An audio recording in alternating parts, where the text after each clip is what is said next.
हमने पिछली क्लास में डिफरेंशिएशन का चैप्टर स्टडी किया है और डिफरेंशिएशन में हमने डिफरेंट फंक्शंस के डिफरेंशिएशन स्टडी किए हैं। हमने ट्रिग्नोमेट्रिक फंक्शन का डिफरेंशिएशन स्टडी किया, सिंपल कंपोजिट फंक्शन के डिफरेंशिएशन स्टडी किए, बाइनोमियल फंक्शन के डिफरेंशिएशन स्टडी किए, इन्वर्स फंक्शन के डिफरेंशिएशन स्टडी किए। तो इस तरह से अगर हम लोग लिखते हैं कि हमने कौन कौन से फंक्शन का डिफरेंशिएशन स्टडी किया, तो ये सबसे फर्स्ट हमें मिल जाएगा बाइनोमियल फंक्शन। देन सेकेंड हमने स्टडी किया ट्रिग्नोमेट्रिक फंक्शन का डिफरेंशिएशन। इसके बाद हमने स्टडी किया था एक्सपोनेंशियल फंक्शन का डिफरेंशिएशन। Then logarithmic function. उसके बाद हमने स्टडी किया था इन्वर्स फंक्शन का डिफरेंशिएशन और उसके बाद हमने इन्वर्स ट्रिग्नोमेट्रिक फंक्शन के भी डिफरेंशिएशन स्टडी किए थे। इस तरह से हमने डिफरेंशिएशन के चैप्टर में डिफरेंट फंक्शंस के डिफरेंशिएशन हम किस तरह से करेंगे उन सभी का मेथड हम पढ़ चुके हैं और उन सभी के लिए एक जनरल फॉर्मूला हम डिराइव कर चुके हैं और उनसे रिलेटेड क्वेश्चंस भी हमने सॉल्व किया। आज की क्लास में हम नेक्स्ट चैप्टर स्टार्ट करेंगे जिसका नाम है application of derivatives. Application of derivatives कहने का ये मतलब है कि डिफरेंशिएशन का यूज़ हम किस किस फील्ड में करेंगे। डिफरेंशिएशन के थ्रू हम डेरिवेटिव फाइंड करते हैं और उस डेरिवेटिव का यूज़ हम किन किन फील्ड में करेंगे और उसके एप्लीकेशन क्या क्या हैं, ये सारी चीज़ें हम इस चैप्टर में स्टडी करेंगे। जब हमने डिफरेंशिएशन का इंट्रोडक्शन पार्ट स्टडी किया था तब उसमें हमने स्टडी किया था कि डिफरेंशिएशन का एप्लीकेशन मैथ्स में भी हम करते हैं, ज्योमेट्री में हम करते हैं स्लोप फाइंड करने के लिए और फिजिक्स में हम स्मॉल से स्मॉल क्वांटिटी का एनालाइज करने के लिए डिफरेंशिएशन का स्टडी करते हैं। तो इस तरह से मेनली हम इन तीन फील्ड में डिफरेंशिएशन का यूज़ करेंगे और वो किस तरह से हम करेंगे वो सभी हम पढ़ेंगे। तो स्टार्ट करने से पहले सबसे पहले हम एक एग्जांपल देखते हैं। जैसे कि तो अगर कोई भी रेस सपोज ए पॉइंट से शुरू होके बी पॉइंट पर एंड हो रहा है, 100 मीटर का रेस है और उसमें 5 पर्सन्स ने हिस्सा लिया है। अब ये जब यहाँ से यहाँ जाना स्टार्ट करते हैं, दौड़ना स्टार्ट करते हैं, तो इस कंडीशन पर विनर कौन होता है? जो सबसे कम टाइम में, सबसे मिनिमम टाइम में बी पॉइंट तक पहुँच जाए और सबसे मिनिमम टाइम में जो बी पॉइंट पर पहुँचेगा वही इस रेस का विनर होगा।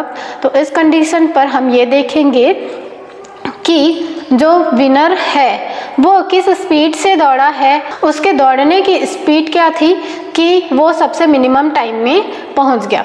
तो इस तरह से सबसे जो हम उसका किसी भी पॉइंट पे, सपोज हम इस पॉइंट पे निकालें या इस पॉइंट पे निकालें उसका स्पीड, तो स्पीड को इस स्मॉल एक पॉइंट पे फाइंड करने के लिए हम डिफरेंशिएशन का यूज़ करेंगे। हम यहाँ पर करेंगे change in position upon change in time.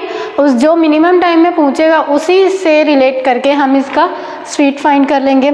ऐसे ही हम अगर किसी भी नदी या तालाब के पास जाते हैं और उसमें एक पत्थर डालते हैं, तब हम देखते हैं कि उसमें ऐसे ऐसे तरंग उठती है। जैसे कि ये एक पत्थर हमने इस यहाँ पर डाला, तब हम लोग देखते हैं कि इसमें इस तरह से कुछ तरंग सर्कुलर फॉर्म में बनती है। अब ये इस तरह से बनती चली जाती हैं। तो यहाँ पर हम ये देखेंगे कि इसका जो ये रेडियस बढ़ रहा है, तो इस रेडियस किस रेट से बढ़ रहा है, तो वहाँ पर भी हम डिफरेंशिएशन का यूज़ करेंगे उसका रेट फाइंड करने के लिए।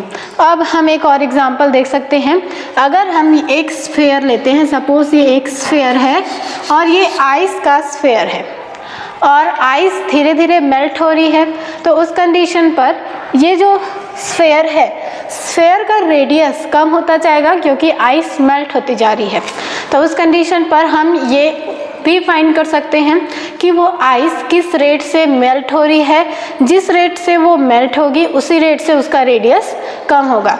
तो इस तरह से हम अपनी डेली लाइफ में भी डिफरेंशिएशन का यूज़ कर सकते हैं और चीज़ों का एनालाइज इजी वे में कर सकते हैं।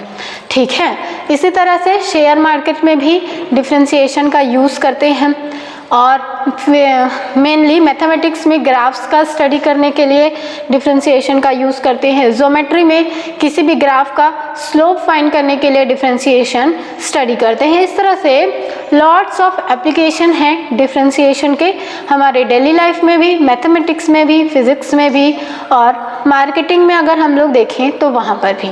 तो इस तरह से हम लोग स्टडी करेंगे। अब डिफरेंशिएशन का एप्लीकेशन हम डिफरेंट फील्ड में करते हैं, जिनमें से अगर हम लोग लिखना चाहें तो फर्स्ट हम लोग फाइंड इसका यूज़ करते हैं to find rate of change.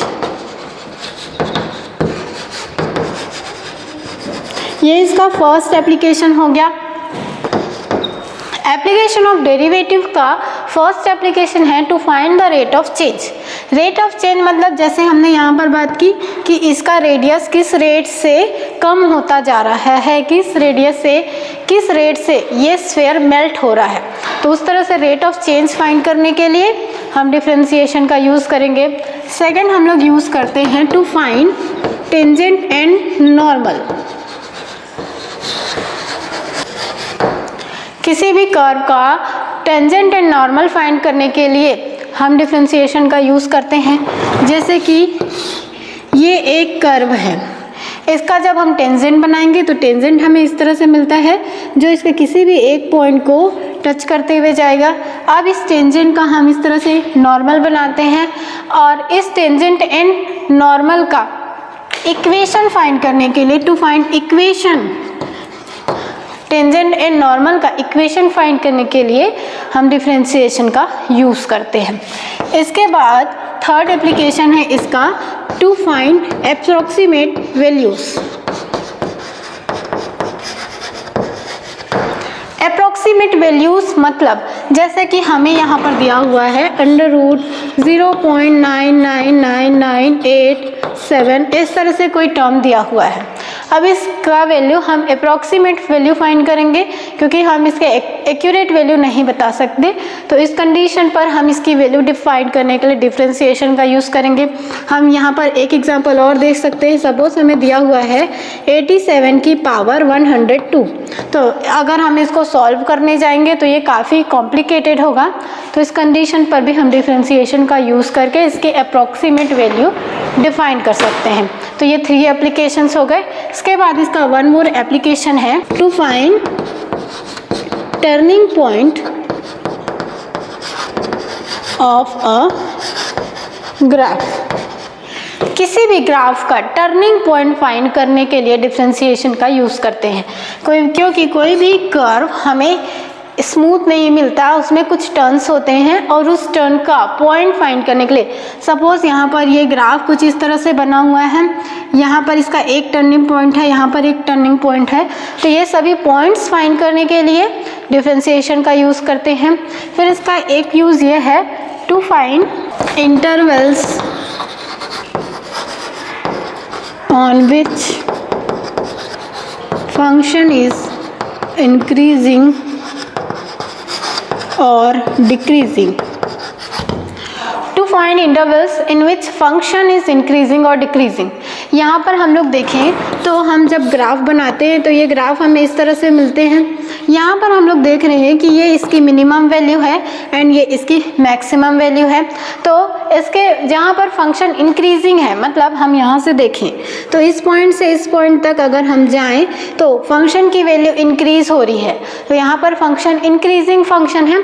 तो किस इंटरवल में ये फंक्शन इंक्रीजिंग फंक्शन है, ये फाइंड करने के लिए हम डिफरेंशिएशन का यूज़ करेंगे।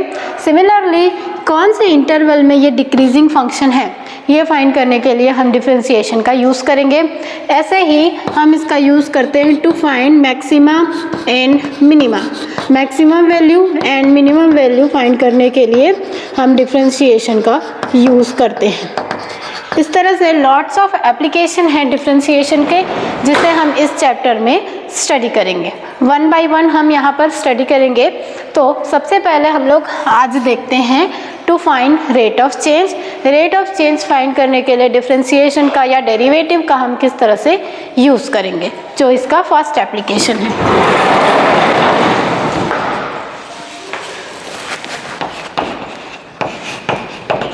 फर्स्ट एप्लीकेशन हम लोग देखते हैं, that is to find rate of change. किस तरह से हम रेट ऑफ चेंज फाइंड करने के लिए डिफरेंशिएशन का यूज़ करेंगे। तो हमने पिछली क्लास में डिफरेंशिएशन के चैप्टर में क्वांटिटी हमने स्टडी की थी dy/dt, और ये हमने बार बार यूज़ किया था, जहाँ पर y एक t का फंक्शन होगा, इस तरह से हमें मिलता था। अगर हम t के रेस्पेक्ट में डिफ्रेंशिएट कर रहे हैं y को, मतलब y एक t का फंक्शन होगा, और उस t के फंक्शन को हम t के रेस्पेक्ट में डिफ्रेंशिएट करेंगे, तो ये हमें मिल जाएगा d/dt f(t), और इसका हमें रिजल्ट मिलता है। अब इस तरह से हम इसे सॉल्व करते थे और इसकी वैल्यू फाइंड करते थे। ऐसे ही हम फिजिक्स में डिफरेंट क्वांटिटीज़ पढ़ेंगे और उनके लिए हम डिफरेंशिएशन को यूज़ करेंगे। जैसे कि अगर हमने ये भी स्टडी किया था कि सपोज y एक फंक्शन है जो t का फंक्शन है, और x एक अलग फंक्शन है जो ऑल्सो t का फंक्शन है, g(t). मतलब y हमें मिल रहा है f(t) एंड g एक अनदर फंक्शन है, बट दोनों में ये सिमिलर है कि दोनों t के फंक्शन हैं। अब इस कंडीशन पर अगर हम dy/dx फाइंड करें, तो हमने ये स्टडी किया था चेन रूल के से कि ये हमें मिलता है dy/dt इंटू dt/dx, और यहाँ से हम लोग देखें तो ये इसके इक्वल है अगर हम dt को यहाँ से हटा दे तो। और हम लोग ये वाला फॉर्म यूज़ करके इसे एक थिंग और लिखते थे dy/dt अपॉन dx/dt। तो अब ये इजी हो गया। अगर हमें dy/dx फाइंड करना है, तो हम अगर ये दोनों t के फंक्शन है, तो पहले हम इसे t के रेस्पेक्ट में डिफ्रेंशिएट करें, फिर इसे t के रेस्पेक्ट में डिफ्रेंशिएट करें और दोनों को डिवाइड कर दें। तो जब हम दोनों को डिवाइड करते हैं तो हमें dy/dx की वैल्यू मिल जाएगी। ये हम करेंगे, पर यहाँ पर एक कंडीशन अप्लाई होता है कि dx/dt is not equal to 0। dx/dt कभी 0 के इक्वल नहीं होना चाहिए, तभी ये कंडीशन हमें मिलेगा, अदरवाइज ये कंडीशन हमें नहीं मिलेगा। ये सभी हमने स्टडी किया है। अब हम लोग देखते हैं कि v हमें मिलता है ds/dt। अब अगर हम लोग एक्सीलरेशन में आते हैं, दैट इज स्मॉल a, तो एक्सीलरेशन हमें मिलता है dv/dt। ठीक है, मतलब change in velocity upon change in time. तो अगर हम इस v की वैल्यू यहाँ पर पुट कर दें, तो a हमें मिल जाएगा d/dt ds/dt। इस तरह से एक्सीलरेशन हमें मिल जाएगा d²s/dt²। तो ये हमें डबल डिफरेंशिएशन का फॉर्म मिल रहा है। तो हम लोग ये बोल सकते हैं कि एक्सीलरेशन हमें वन टाइम, अगर हम वेलोसिटी को वन टाइम डिफरेंशिएट करेंगे तो भी हमें एक्सेलरेशन मिलेगा, और अगर हम लोग स्पीड को लेके 2 टाइम डिफरेंशिएट करेंगे तो भी हमें एक्सेलरेशन मिलेगा। तो ये सभी फॉर्म हम यहाँ पर यूज़ करने वाले हैं। ठीक है, इससे रिलेटेड हम क्वेश्चन सॉल्व करते हैं।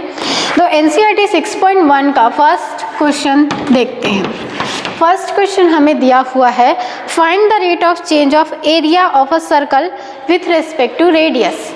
Find the rate of change of area of circle with respect to radius. हमें सर्कल का रेडियस यहाँ पर दिया हुआ है r = 3 सेंटीमीटर, और हमें rate of change of area find करना है, मतलब dA, हमें rate of change of area find करना है विथ रिस्पेक्ट टू रेडियस।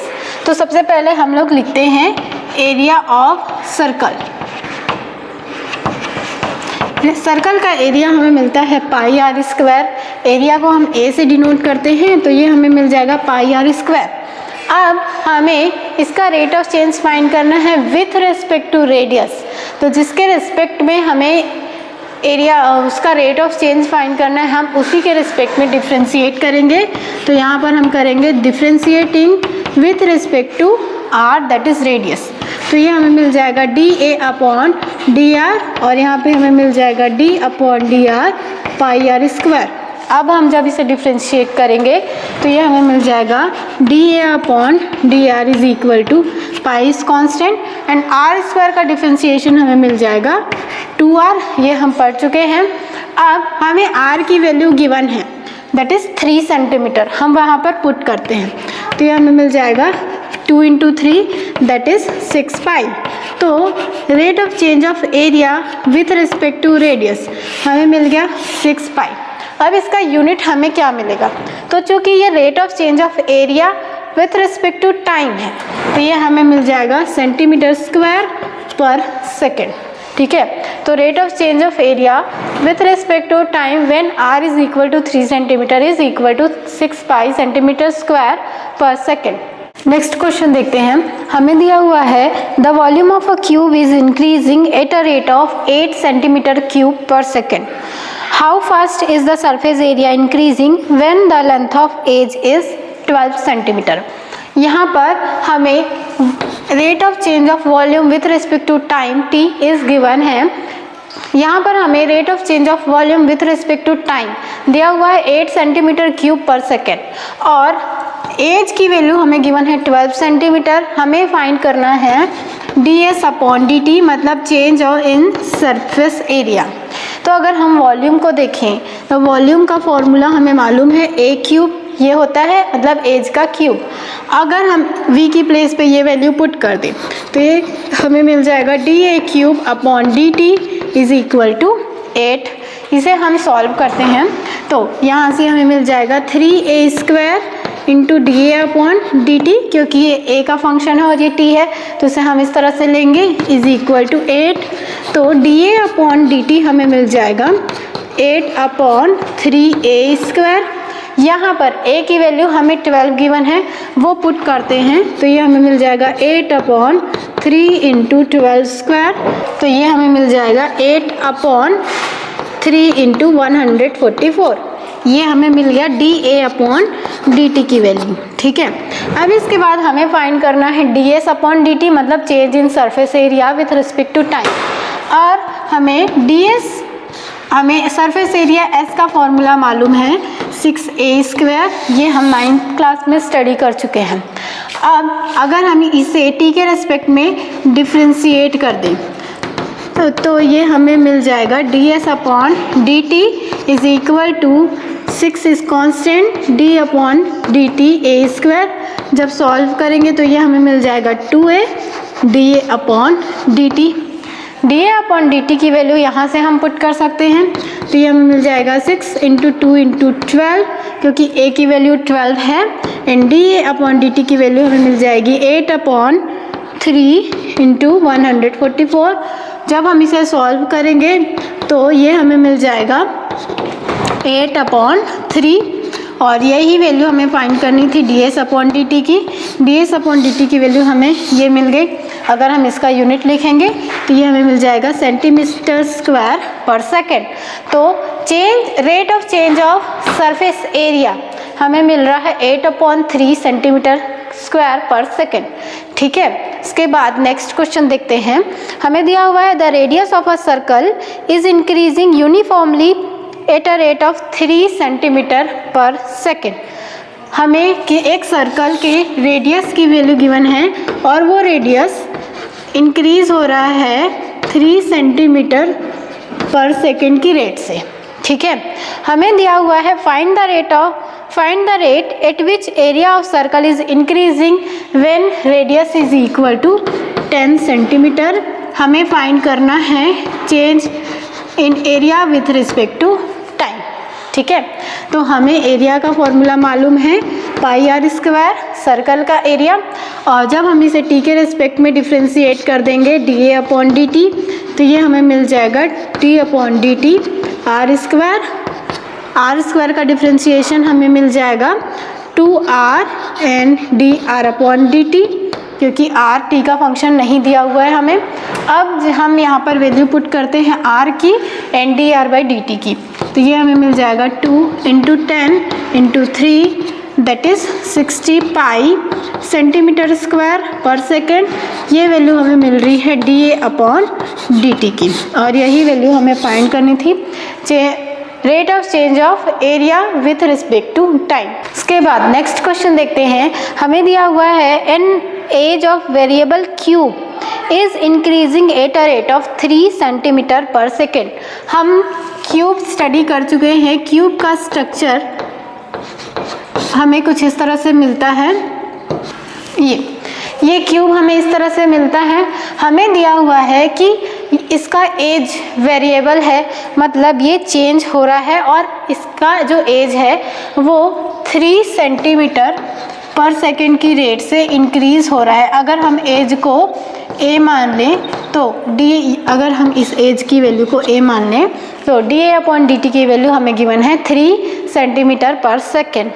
हमें how fast is the volume of cube is increasing when edge is 10 centimetre long. अगर a की value 10 centimetre है तो उस कंडीशन पर, मतलब ये 3 सेंटीमीटर की रेट से इंक्रीज होते होते होते अगर 10 पर जाकर रुक जाता है, मतलब लास्ट इंक्रीज होता है ये जब a की वैल्यू 10 है, तो हमें ये फाइंड करना है कि पहले जब इसकी एज 3 सेंटीमीटर थी तो उस कंडीशन पर पहले जब इसकी एज की वैल्यू कुछ और रही होगी तब इसका वॉल्यूम कुछ और रहा होगा। जैसे जैसे एज बढ़ते जाएगा वॉल्यूम की वैल्यू भी इंक्रीज होते जाएगी, क्योंकि हमें मालूम है कि इसका वॉल्यूम हमें मिलता है a क्यूब। अगर हम एज को दुगुना करेंगे तो इसका वॉल्यूम 8 गुना बढ़ जाता है, तो इस तरह से इसका वॉल्यूम भी इंक्रीज़ हो रहा है। तो हमें ये फाइंड करना है कि जब एज इंक्रीज़ होते होते 10 सेंटीमीटर पे जाकर रुक जाता है तो उस कंडीशन पर जो वॉल्यूम में इंक्रीज़ हुआ है उसकी वैल्यू जो बढ़ी हुई हमें मिल रही है उसका रेट क्या है। ठीक है, मतलब हमें फाइंड करना है dV/dt की वैल्यू। ये हमें मिल जाएगा d/dt a क्यूब, इसका डिफ्रेंशिएशन करेंगे तो ये हमें मिल जाएगा 3a² dA/dt। x की पावर n वाला फॉर्म हम यहाँ पर यूज़ कर रहे हैं। a की वैल्यू पुट करते हैं, a की वैल्यू हमें गिवन है 10 सेंटीमीटर एंड dA/dt की वैल्यू गिवन है 3। तो इस तरह से ये हमें मिल जाएगा 900 सेंटीमीटर क्यूब पर सेकेंड और ये वैल्यू हमें मिल रही है dV/dt की। मतलब rate of change of volume हमें मिल रहा है 900 सेंटीमीटर क्यूब पर सेकेंड। ठीक है, इसके बाद नेक्स्ट क्वेश्चन देखते हैं। हमें दिया हुआ है a stone is dropped into a quiet lake and waves move in circles at a speed of 5 centimetre per second. यहाँ पर हमें दिया हुआ है कि एक क्वाइट लेक, मतलब एक शांत लेक में अगर हम एक स्टोन डालते हैं तो मैंने हमको बताया था कि उसमें हमें वेव्स जनरेट होती हुई दिखेंगी और उस वेव्स का जो शेप होता है वो सर्कुलर शेप होता है।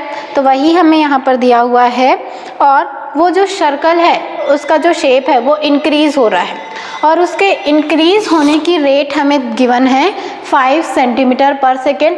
अब अगर सर्कल इंक्रीज हो रहा है मतलब उसका रेडियस इंक्रीज होगा, इसीलिए वो सर्कल बढ़ता हुआ हमें दिख रहा है। तो हमें यहाँ पर dR/dt की वैल्यू गिवन है 5 सेंटीमीटर पर सेकेंड। अब हमें आगे दिया हुआ है at an instant when the radius of circular wave is 8 centimetre. अगर सर्कुलर वेव का रेडियस 8 सेंटीमीटर है तो उस कंडीशन पर हमें जो एरिया, ये अगर हम सपोज यहाँ पर स्टोन डालते हैं और ये ऐसी इसकी वेव्स हमें बढ़ती हुई मिलती हैं, तो जब इसका रेडियस 8 सेंटीमीटर है तो उस कंडीशन पर हमें ये फाइंड करना है कि एरिया जितना भी वो इनक्लोज कर रहा है उसके चेंज होने की दर क्या है। हमें फाइंड करनी है dA/dt की वैल्यू। हमें मालूम है सर्कल का एरिया πr² होता है। अगर हम इसे t के रेस्पेक्ट में डिफ्रेंशिएट करते हैं तो ये हमें मिल जाएगा पाई d/dt r², that is pi r² का डिफ्रेंशिएशन हमें मिल जाएगा 2r एंड dr/dt। r की एंड dr/dt की वैल्यू पुट करते हैं तो हमें मिल जाएगा पाई इंटू 2 इंटू 8, dr/dt की वैल्यू हमें मिल जाएगी 5। तो इस तरह से जब हम इसे सॉल्व करेंगे तो ये हमें मिल जाएगा 80 पाई और चूँकि ये rate of change of area है तो हमें मिल जाएगा सेंटीमीटर स्क्वायर पर सेकेंड। और ये हमें मिल गया कि जो भी एरिया वो इनक्लोज कर रहा है उसके चेंज होने की दर हमें मिल रही है 80 पाई सेंटीमीटर स्क्वायर पर सेकेंड। तो इस तरह से हम फाइंड कर सकते हैं। तो आज की क्लास में हमने स्टडी किया एप्लीकेशन ऑफ डेरिवेटिव्स, हम किस किस फील्ड में डेरिवेटिव का यूज़ करते हैं, और उसमें डिफरेंट फील्ड्स थे जिसमें हम डेरिवेटिव्स का यूज़ करते हैं, जिनमें से फर्स्ट था to find the rate of change of quantities. तो हमने उसके कुछ एग्जांपल्स देखे कि किस तरह से हम रेट ऑफ चेंज फाइंड करने के लिए डेरिवेटिव का यूज़ करेंगे। नेक्स्ट क्लास में हम rate of change of derivative से रिलेटेड कुछ और क्वेश्चन सॉल्व करेंगे, एंड उसके बाद हम लोग स्टडी करेंगे to find the equation of tangent and normal of the curve.